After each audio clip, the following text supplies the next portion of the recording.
Hey, this is Terry, the creator and host of this podcast. If you find the content here valuable, would you please do us a favor and go to Spotify, Apple, or any place else you get this podcast and subscribe to it and review us? It takes like a minute and it'll really help other people with depression find us and realize that they're not alone either.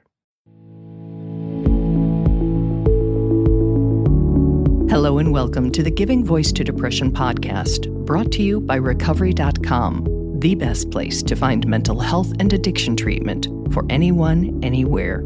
Each week, we profile a guest who shares openly about their mental health journey. They share because they understand that when people don't talk about their depression or other mental health conditions, those of us who do struggle with them can feel like we're the only ones, that there's something wrong with us and that no one understands. We understand. I'm Terry McGuire, the creator and co-host of this podcast. You have my promise that we'll keep it real here. Depression is real, and we're not going to sugarcoat our discussions about it.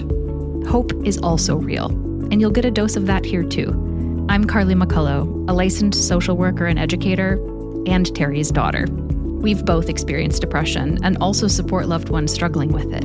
We're here to normalize talking about depression and mental health in our communities, as well as our families. And to share real-world tested strategies that have worked for other people who have walked similar paths. Thanks for joining us.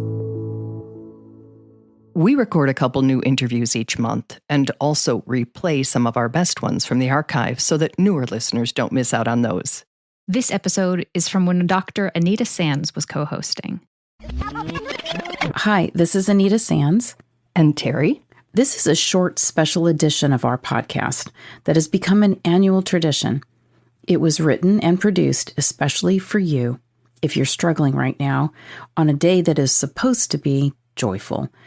It's a 6-minute essay written and read by author John Pavlovitz. He focuses on Christmas, but if you celebrate a different holiday this time of year, or none at all, we believe it will still resonate with and comfort you, as it has many listeners over the years. We'll be linking to his written essay, too, with this episode, so that you'll have that if you want it. Also, if you need some understanding company today, come hang out with us on the Giving Voice to Depression Facebook community page. We'll be there, as we have been every day of every year since 2017. Here is John Pavlovitz reading To Those Who Struggle This Christmas. To those who struggle this Christmas. I'm not writing this to everyone. I'm writing this to you, the person whose heart is heavy today, the one for whom this day is not merry and bright, the one who doesn't feel at all like singing. I'm writing this to you who face subtraction today, who feel the combined attrition of all the losses you've accrued this year, the people who've died, the ones who've left voluntarily, those you've had to push away to protect yourself. I'm writing to you who've seen the end of something you loved, the dream that dissolved despite how much you gave up to make it real, all the things that you wish to be true right now and should be true but are not.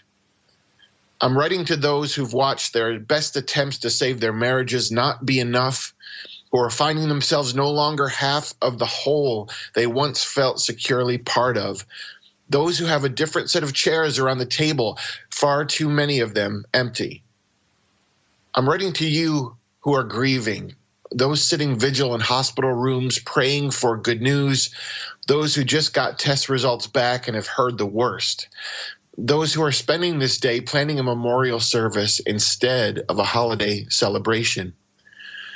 I'm writing to you whose personal demons have gotten the best of you, who've been visited at the very worst time by depression and addiction and self-hatred, those whose greatest threat to joy right now is an inside job.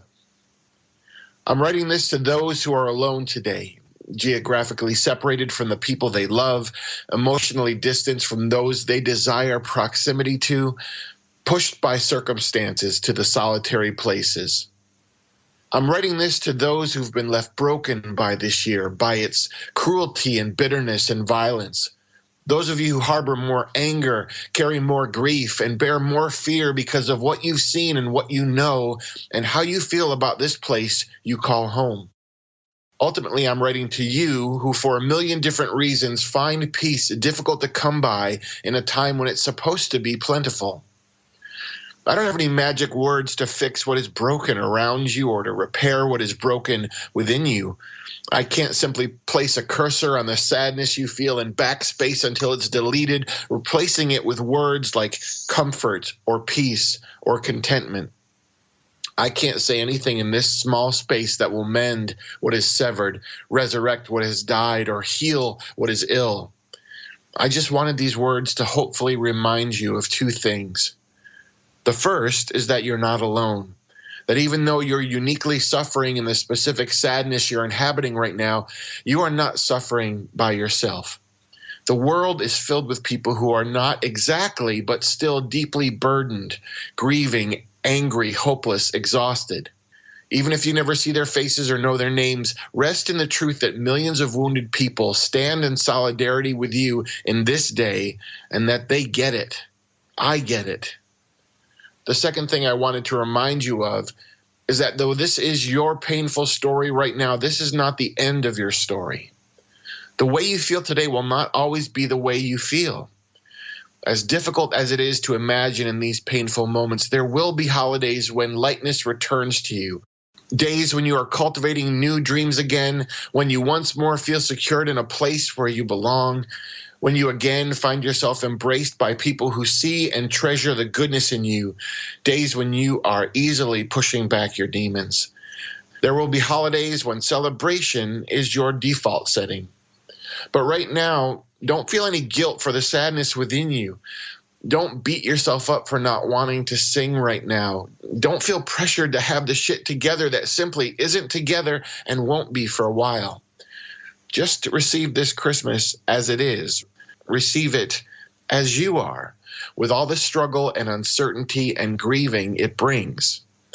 I'm not writing this to everyone, but if I've written this for you, be greatly encouraged. You are loved.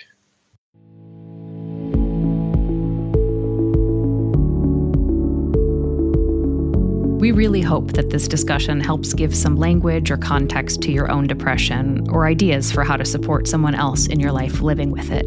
We invite you to check out the hundreds of episodes in our archive and to explore both the Resource Hub and treatment options on recovery.com. Depression is too dark a road to walk alone. We'll be back next week.